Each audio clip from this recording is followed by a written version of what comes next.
The darkest days of racial division in South Africa may well be over. But black and white communities are seemingly heading for confrontation over who should have the country's land. It's our land, and we're doing them a favor by asking them that we should live there. We will not be pulled out here, we will not be packed up and taken away. A new law allows the state to seize unused land without compensation. Donald Trump has thrown fuel on the fire, offering refugee status to white Afrikaners fleeing what he calls white genocide. But it's not as simple as some people make it out to be. And we hear from those who say the land was theirs first, and that the black population has some explaining to do. There's ample proof that my forefather was the first Homo sapiens in this country.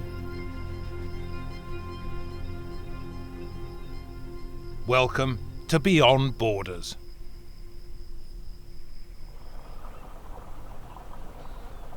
Halfway between Cape Town and Johannesburg, on the edge of the Karoo Desert, runs the Orange River, dividing the Free State from the Northern Cape. And on a hill nearby is a monument to those seen here as heroes of the apartheid years. Karel Boshoff's grandfather, Hendrik Verwoerd, the so-called architect of apartheid, was assassinated in Parliament. His widow helped to found Orania in 1990. It's the whites-only town for descendants of the original Dutch settlers, the Afrikaners, and it's where we'll stay tonight. I remember the last Sunday afternoon spent together as a family. Professor Boshoff says government policy is driving Afrikaners out. It's draining our resources, it drains it in terms of the numbers of Afrikaans-speaking people, of children going to schools, of new farmers taking up land and farming them if they concentrate on farmers, as it seems that they want to. Every Afrikaner leaving South Africa is a loss for us, and it's a loss for South Africa as well. In Orania's 3,000-strong community, you must be an Afrikaner, Christian, Afrikaans-speaking, and have no criminal record. Black people can visit, but not work or live here. Here comes the tour bus that we usually take the tours in. Franz, our 25-year-old guide, says the town is booming. It has its own bank, Afrikaans-only schools, and private security in place of local police. And the idea is that centralized government in South Africa is not sustainable. It will never be able to govern in the interest of all the different racial groups or cultural groups in South Africa. But why is it Afrikaner only? Because we need to create our own space. Every other nation in the world has a place that they can call home, except for the Afrikaner, right? We want to be a majority here because then you have political power and economic power and things like that. We are exclusive Afrikaner community, right? So we are a cultural preservation project, and we have to preserve to some extent. And the ways that we do it is like through having our own land, having our own labor. It's the difference between forced integration and freedom of association, I would say. Right, if you would choose to have your own exclusive Zulu community or Xhosa community, you should absolutely have the right to do that. I don't understand how you can deny someone that right. You don't see this as discrimination in any way? I don't see it as discrimination, no. I see it as freedom.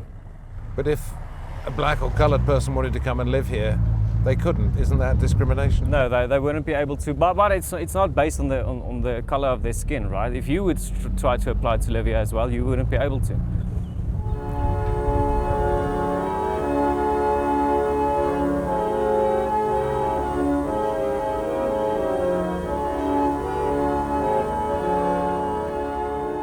It's Sunday morning, and Karel Boshoff's cousin Willem is leading a service at the Dutch Reformed Church.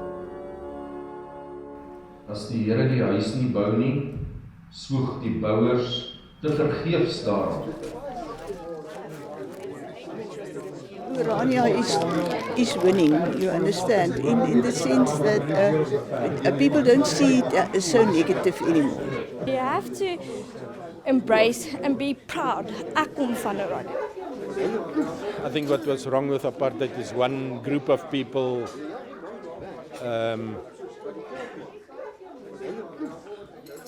governing everyone else without them having a say. While, we don't want to govern anyone else or to be the boss and exploit anyone else. So it's way beyond, I think, the old South Africa. Less than 24 hours is not enough time to understand fully a place, a community. But if Orania has a heart, it seems to be beating where we can't hear it, away from the empty streets. And in places like Willem Boshoff's church, where the Sunday message was the word is the truth.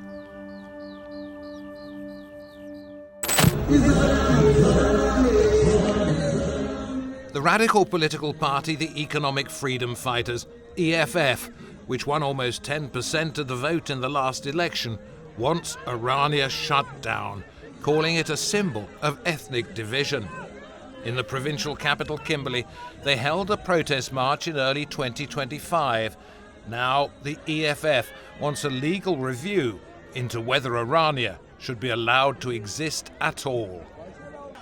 A land audit must be conducted to determine the ownership and use of land in and around Orania. No section of land in this province may be reserved for a one race. The man we've seen speaking at the rally is meeting us in the grounds of a plush golf club and says he wants to be the first black person to live in Orania. You're demanding the right to live in this whites-only town. Yes. Why? It's our land. It's our land, and we're doing them a favor by asking them that we should live there. We should live everywhere where we want to. And we're not saying we want to live where they are currently staying without them. They must be part of us. We must stay together. We must live together. We must build this country together. The economy of this country, for it to excel, we need both black and white people. He knows that a court case, regardless of the result, will inflame tensions between those he claims to represent and South Africa's Afrikaners. They are racist, and racism must be confronted at all costs. We are not going to allow any racist person to be more important than everyone in South Africa, because of that seems to suggest that they will continue having that problem of minority and the minority would be treated more importantly, and the majority will continue to suffer. Would you be prepared to encourage your supporters, if the people in Orania refuse to leave, to go in and pull them out? They are going to leave. They are going to leave. I mark my words, I'm telling you today. They are going to leave. But if they refuse to leave, what would you do? They can't refuse the truth. But answer me that. If they refuse to leave, what would you do? They can't refuse the truth. And they know what is the truth. The truth is that they are racist. The truth is that they look at us as semi-human beings. And that, of course, is not something that we must adhere to. So if they will make a mistake of refusing, then I think they will be inviting a war. But this struggle for South Africa's soil is not as black and white as it seems in every sense. We're off to see one white farmer who says her husband killed himself reportedly because of the pressures of having to take on a black partner who ran up massive debts. We meet a black farmer training young people to run their own businesses.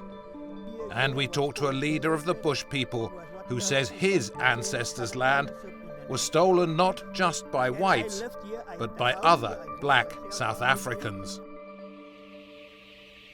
Franelyn Rousseau raises more than 2 million chickens a year. Although hers is a working farm and the law specifically targets unused land, she's concerned about the overall attitude to white farmers. How concerned are you that all of this could be taken away from you? Well, it's quite harsh. As I have a sentence, it's like I'm lying and there's a gun loaded next to me and it can go off anytime. Metaphorically, I say it, but it's also, I don't think it's wise in these days and age to put laws like that in if we in South Africa don't feel safe anymore. If you take land away from people that are being born and raised and skilled, and it's been in many generations, just taking it away for the sake of taking it away, giving it maybe to people that are not fully skilled. I'm just worried about food security, farming. I'm worried about the future.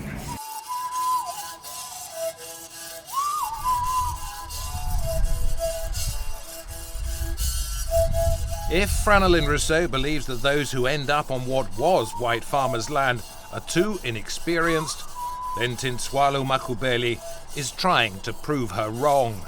This one is mustard spinach, freshly harvested. You can see, we can try it. Oh, very healthy, very sweet, juicy. Oh, it has a little pepper. Yeah. Beautiful. Yeah, Beautiful. which becomes a medicine in your body. Her young workers are learning how to grow food and run a farm on land that she rents from the government. She's infuriated by the suggestion that black people can't be good farmers. It makes me very angry as an African. They found us in this country, in this very same soil. We were eating cultural food. We were eating your nuts, your beans, your cassava, your yam, your sweet potatoes. Why would some people say that the land is being stolen from them and given wrongly to black farmers? Why would they say that? It's misinformation, honestly. Probably they thought someone was going to give them money. Now that no one is giving them money, they realize that it's not going anywhere. They said they are going to leave the country. No one is going to leave South Africa. They are still here with us, and we're still going to be here together. What we need is to share equally. I have white farmers that are my own colleagues, some have mentored me. I have never gone there to say, I want a piece of your farm. But I said, let's exchange skills. What is it that you can support me with? And they've already given me so much knowledge where I'm able now to do things on my own. While Tintswalo may argue that black people were using the land long before the white settlers, the bush people, the Khoi and San, say they've roamed southern Africa for 40,000 years.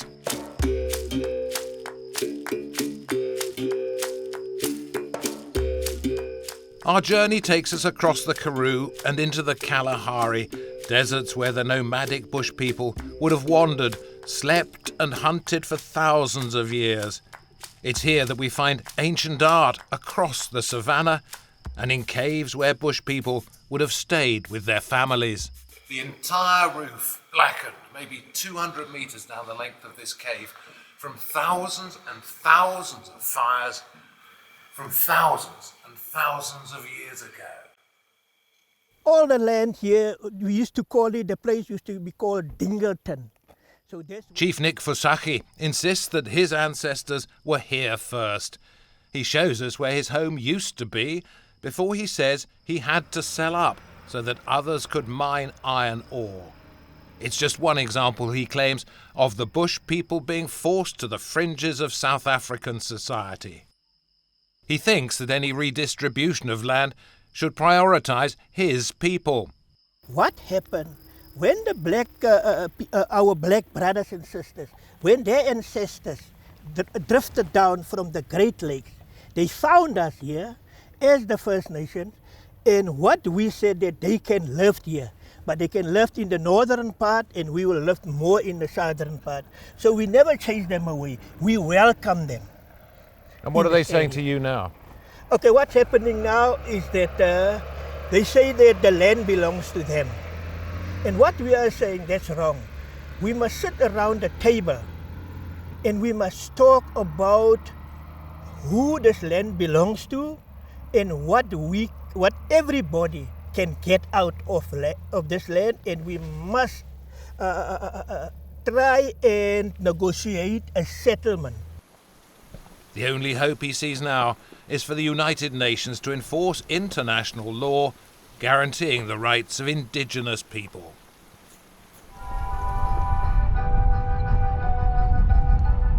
Dutch settlers who came to call themselves Afrikaners also consider themselves historic claimants to these contested lands. In the capital, Pretoria, they remember the Voortrekkers, who almost 200 years ago defeated Zulu warriors at Blood River, despite being outnumbered 60-1. Thank you, Mr. Trump. The Afrikaner rights group AfriForum pushed the now discredited line that white farmers were being killed because of state-sponsored persecution. The forum's leader initially backed Donald Trump's idea of white farmers resettling in the United States. Now he wants them to stay. We need some kind of counter pressure. And the mere fact that there is somebody in the world telling the ANC, we are watching you, we are not happy if you disrespect property rights, we are not happy if you disrespect the human rights of Afrikaners. Hopefully that will make the balance to a more neutral balance, where we will be able to get a real change in South Africa, because change is needed. Others disagree. One man advising South Africa's farmers says his union still encourages anyone unhappy with the new laws to get out and take Trump's offer of refugee status. They feel they do not have a future in South Africa. They feel they have no control or influence in how the future will pan out. We have not broken away from apartheid. We have just changed the opposite poles. Too much race-based legislation, too much race-driven practices, especially in the economy. We are more unsafe than ever before. Crime levels are too high, simply because everything is based on race instead of competence. The narrative of persecuted whites is disputed by a local government minister who looks after agriculture in an area that covers Johannesburg and Pretoria. The Expropriation Act does not stipulate that there should be no compensation.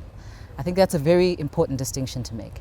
It states that compensation should be just and equitable, which is a principle, once again, that's enshrined in our Constitution.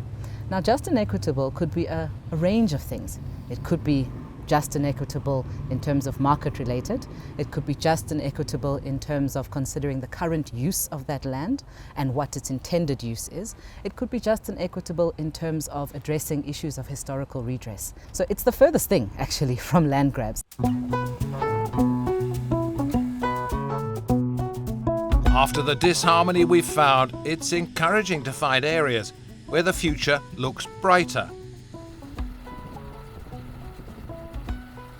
2 hours from Cape Town, in the rolling hills of the Overberg, we meet Kusi van Zyl, a farm owner who set up what's known as Agri-Dwala to help local workers learn farming skills and maybe buy land for themselves. It's absolutely true that the majority of the farmland was owned by white people, and it is true that there was a time in South Africa that black people or colored people wasn't able to buy land in certain places because by law they wasn't allowed to buy land. So my goal is to try to do something to rectify that partly. And the thing is, one must be also be very careful not to think too big. I think my example is just small steps at a time and help the people nearest to you. And if everyone can help the people around them that is closest to them, then we can make a difference in South Africa. Agri-Dwala changed my life in a very big way because I have a big love for farming, and it started as a very young boy. It gave me an opportunity to provide, because we are providers for the rest of the world. And the things, we love what we do, and I am proud to say I'm proud of it, to provide for the rest of the world, because yeah, what are we going to eat if we don't provide? For all the good intentions of a group like Agridwala, anyone wanting to buy their own land could well find obstacles in their way. The state has not distributed it with title deeds to black farmers. It's land hoarding. It's land hoarding because now you've literally gone to the market, bought productive land and retired it without distributing it with title deeds. So it has this land, but it blames the white farmers for the fact that black farmers don't have enough land when the government itself could make this available. This is where then I'm saying the people that have the blame, hold the blame is both the old governments in South Africa, the apartheid governments, but to a certain extent, the democratic government does also need to do their own part. Because if that 2.5 million hectares of land was distributed to appropriately selected black farmers, not only those that have political links, and then they're given their, a fair share of support, then we would not be talking about black farmers making up only 10% of commercial output. Yes, it could be difficult, but at least there's hope. And that is what is being offered to families forcibly evicted when their land was designated a white group area. They're now heading home. Apartheid meant that by 1970, hundreds of people lost their homes in a place called Bishop's Court, now one of the wealthiest suburbs of Cape Town. In 1995, a court ruled that they should get their land back, but bureaucracy and planning delays meant it took another 30 years before the first families returned to what they see as ancestral ground. So people who live here are the offspring and the descendants mostly of slaves and people who actually found themselves here because of work. So when apartheid came, look, we remember apartheid was basically the Afrikaners' chance to promote and to restore supremacy for their particular nation. That was largely, very much the impetus. So what had happened was there was a need now to build a white power structure, and along with politically, legally, and in every other way, there was also the whole need to source the best locations for people who were white. 17,000 rand, which a lot of claimants took. One of those behind the campaign shows us the village church and graveyard and says there's still some resentment that the descendants of the original settlers are moving in. Was any of that delay, that obfuscation, deliberate, do you think? Because the old regime hadn't liked those who were here. See, it's a difficult question in that it hurts to think about it. But I would want to say that yes, it is. But I also have to, however, say that there's a lot of people in the surrounding communities, both in Bishop's Court and Fernwood, who have certainly supported us, you know. But equally, there are some who don't want you to come back. Yeah, exactly, because if you look at some of the issues that were raised in the court papers, you could see that it is deliberate, because it didn't make sense for reasons for community not to return to their ancestral lands. So why would people not want you to come back here? I think it's a misconception of who we are as a people. So you know, when I say that, unfortunately we have to go and talk down racial lines, and so you still have people who think of others as inadequate or lesser than, and those are the kind of people that doesn't want our community to come back. Forced eviction under apartheid, then a return. For those in Orania, the unthinkable may yet be eviction supported by a majority black government. Because while it's one thing to hear the extreme economic freedom fighters talk of wanting Orania shut down, it's another when you hear this from a high-ranking minister. You can't have a white enclave in a country that is free. It can't be. It's a wrong design. But you can't have a white enclave, you say. How do you stop it without going in against their will? You can stop it by integrating occupation of properties in an area and mix it. So you occupy properties? Yes. Of homes that are occupied at the moment by Afrikaners and whites, you occupy their properties? No, not their properties. Other Orania is an area, it's not a house. Yeah. Okay. So in that area, there are spaces that can be built to integrate that society. So while enforced racial segregation may officially belong to a bygone era, skin colour is still causing issues today, and opposing sides seem ready for a fight. I can assure anybody who thinks that it's possible to just push over this community that it's not there for pushing over. We will resist in every peaceful way possible to the point that we will look after our community. Civil disobedience? Who knows? Who knows? And if they come to pull you out of here, what will happen then?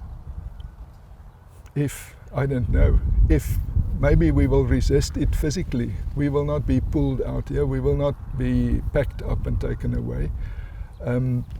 But I can't imagine anybody being so stupid as to try and do that.